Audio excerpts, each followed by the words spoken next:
بھی مسئلے جانشینی سے، وراثت سے، انتا خیر الوارثین، تو وراثت کو بچانے والا بہترین وارثوں میں سے تو خود یہ آیت بیک وقت و مسائل کو حل کر رہی. یہ آیت یہ بھی بتا رہی کہ علی کو کس وقت بھی پیغمبر، جگہ جگہ پیغمبر نے اپنی زندگی میں علی کی امامت و وراثت کے بارے میں ہدایتیں دی.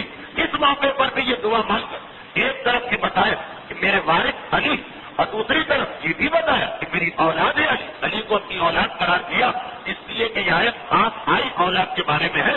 بہرحال میرا مولا چلا. واقعات کو بڑا مقصد کرتا ہوں مجالس کی برکت. تمام مرد اور عالم و جاہل، بڑے اور بچے تفصیلات سے آتا. اب میرا مولا چلا. ایک بات یہاں پر اور واضح کرتی جائے، ہمارے اتنے افسوس سے مولا کا مقابلہ اس حالت میں ہوا کہ دونوں میں سے کوئی بھی سواری کا سوار تھا. اگر کہ ہمارے اتنے افسوس گھوڑا لے کے آیا، اگر بعد میں اپنے گھوڑے کو خود اس نے مار دیا، وہ تفصیل ابھی سنیے. تو خیر علی چلے، ہمارے اتنے افسوس کے مقابل پہنچے. یہاں کا جو جملہ ہے وہ آپ میں سے ہر ایک جانتا کہ ہمارے اتنے افسوس نے کہا تو ہے کون؟ میں اپنے مقابل کا نام معلوم کرنا چاہتا ہوں.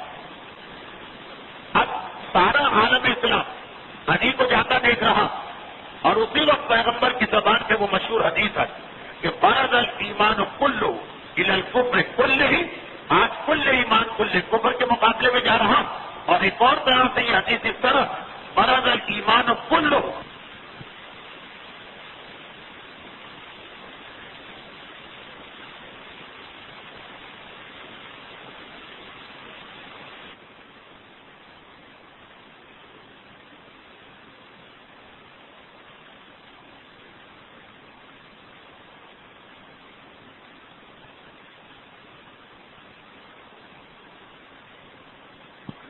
بہرحال میرا مولا پہنچ چکا. ہماری اتنی اقدوت کہتا ہے کہ اپنا تعارف کرا. علی نے کہا کہ میرا نام علی. کہا کہ کیا تیرا تعلق خاندان عبد مناف سے ہے، یعنی خاندان بنی ہاشم؟ کہا کہ ہاں میں علی ابن ابی طالب ابن عبد المطلب ابن ہاشم ابن عبد مناف. پورا تعارف کرا. ایک مرتبہ میں اتنی اقدوت گھبرا کے کہتا، اچھا تو میرے قریبی دوست کا بیٹا ابو طالب سے میرے بڑے گہرے تعلقات، تو جو آ گیا میں اپنے دوست کے بیٹے پہ ہاتھ نہیں اٹھاؤں گا. میں تو تیرے چچا زاد بھائی کو شکار کرنے آیا ہوں، جا اور اس کو بھیج. جب یہ تاریخ اسی طرح ہے، اور یہاں پہ اکثر علماء اس واقعے کو اسی طرح پڑھتے ہیں. ابن ابو الحدید معتزلی علماء اہل سنت میں سے وہ عالم جنہوں نے نہج البلاغہ کی معرکۃ العرش شرح کی، وہ یہ کہتے ہیں کہ اپنی طالب علمی میں جب تک تاریخ اسلام اپنے استاد سے پڑھ رہا تو میرے استاد نے یہ تاریخ پڑھاتے پڑھاتے یہ خندق کا تذکرہ کیا، اور ہمارے اتنی ابدوت کا یہ جملہ دوہرایا کہ ابو طالب کے بیٹے پہ میں ہاتھ نہیں اٹھا سکتا. تو اس وقت میرے استاد نے یہ کہا، اب جو ان کے استاد کی رائے ہے ہو سکتا ہے غلط بھی، ان کے استاد نے یہ کہا، اتنے ابھی حدیث لکھتے کہ میرے استاد نے کہا ہمارے اتنے ابدوت جھوٹ بول رہا تھا. اس کا یہ مسئلہ نہیں تھا کہ وہ ابو طالب کے بیٹے پہ ہاتھ نہیں اٹھانا چاہتا. اس کا مسئلہ یہ تھا کہ بدر کے میدان میں علی کی تلوار سے زخمی ہو کے گیا، اور اسے علی اور بدر اور احد کی پوری قلعہ اس کو ملی. بدر اور احد میں ان دو لڑائیوں میں جو کچھ اتنے علی کے کارنامے دیکھے اور سنے، اس کے بعد وہ ڈر رہا، گھبرا رہا، علی کے مقابلے میں آنا نہیں چاہتا. تو بہانہ ایسا بنا رہا جیسے معاذ اللہ علی پہ احسان کرنا چاہ رہا. لیکن حقیقت یہ کہ بدر و احد کا ڈر خوف کے بیٹھا، اس لیے وہ چاہتا ہے کہ علی میرے مقابلے میں جائے تو باقی اس کا اسلام تو کوئی حیثیت ہی نہیں رکھتا. تو اس نے ہمارے ابن عبدالوت نے کہا کہ تم میرے دوست ابو طالب کا بیٹا، میں تجھ کے ہاتھ نہیں اٹھانا چاہتا، واپس چلا جائے. علی نے کہا میں نے سنا کہ ایک مرتبہ تو نے خانہ کعبہ کا پردہ پکڑ کے اللہ سے منت مانی. یاد رکھیے گا یہ قریش بھی اللہ کو مانتے، لیکن ان کا مسئلہ یہ ہے کہ وہ اللہ کے ساتھ 360 اور خداؤں کو مانتے، اللہ کا انکار نہیں. تو نے اللہ سے، اللہ کا مطلب رب الکعبہ، کعبے کے رب سے منت مانی. جب تیرا بھولا کام ہو گئے تو پھر تیری یہ منت کہ میدان میں جب جائے گا اگر کوئی آدمی تیرے سامنے 3 پیشکش رکھے گا تو تو ایک ضرور قبول کرے گا. جو بھی تیرا دشمن آئے گا یہ منت مانی کہ اپنے دشمن کی ایک بات ضرور مانوں گا. ہمارے ابن عبدالوت نے کہا کہ ہاں بالکل ٹھیک سنا. تو کہا کہ پھر 3 باتیں میں پیش کرتا ہوں. پہلی بات تو یہ کہ اللہ کی وحدانیت اور میرے بھائی کی رسالت کی گواہی دے اور مسلمان ہو گئے. اور اس حالت میں اپنے پروردگار سے ملاقات کر کہ حدیث اسلام لے کے بارگاہ الہی میں پہنچ. اس نے کہا اے علی تو نے کیا کہہ دیا؟ میں اور اسلام قبول کروں؟ ہو ہی نہیں سکتا. تم یہ سمجھو کہ جیسے تم نے کچھ کہا ہی نہیں اور میں نے کچھ سنا ہی نہیں. یہ بات تو بالکل ختم بھول جاؤ، میں نے کچھ بھی نہیں سنا. دوسری بات کہا، دوسری بات یہ ہے کہ پھر واپس چلے جاؤ اور دیکھ اگر یہ رسول ماشاء اللہ جھوٹے رسول ہے تو قریش جب کوئی اور خود بخود ان کا خاتمہ کر دے کہاں تک غلطیاں نہیں چلی. اور اگر سچے رسول ہیں تو پھر کبھی بھی تو ان کے نقصان نہیں پہنچا سکتا. تو دونوں صورتوں میں یہاں آنے کا کیا فائدہ، واپس چلے جاؤ.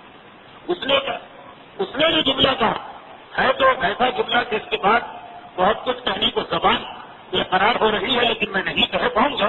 اس نے کہا یار مجاہد کے بیٹ، کیا تو یہ چاہتا کہ میں میدان سے بھاگ کے جاؤں اور تمام زندگی عرب کی عورتیں مجھے تانا دیں اور عرب کے شاعر میری حجو لکھیں اور میری موت کے بعد بھی میری اولاد اور اولاد کی اولاد عورتوں کے تانے اور شاعروں کے حجوں پر نشانہ بنتی ہے؟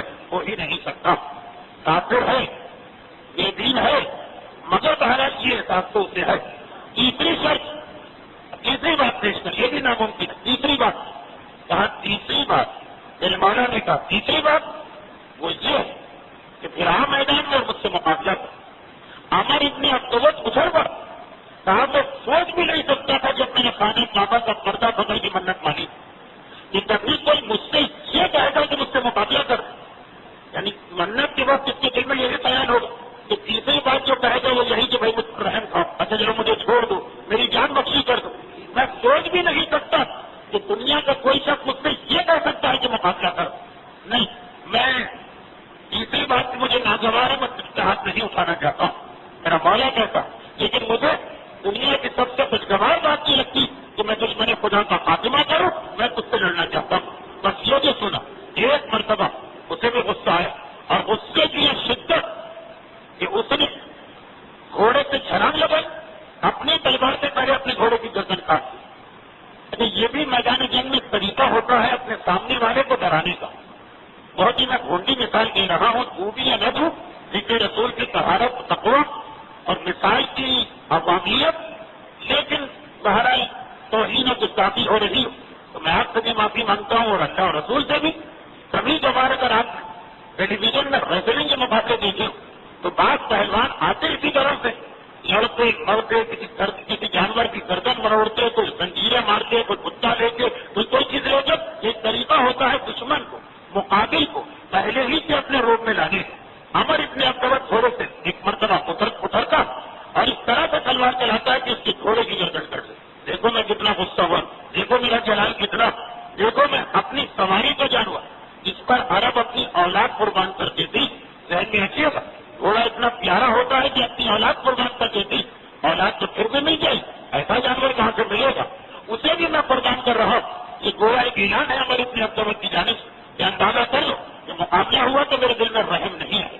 میرا مولا اسے اطمینان کے ساتھ کھڑا اور مسکرا کے عمر ابن عبدوت کو دیکھتا رہا. عمر ابن عبدوت اس کے بعد دوسری تلوار چلا. تاریخوں میں تفصیل نہیں لیکن ایک جملہ تاریخوں میں ملتا.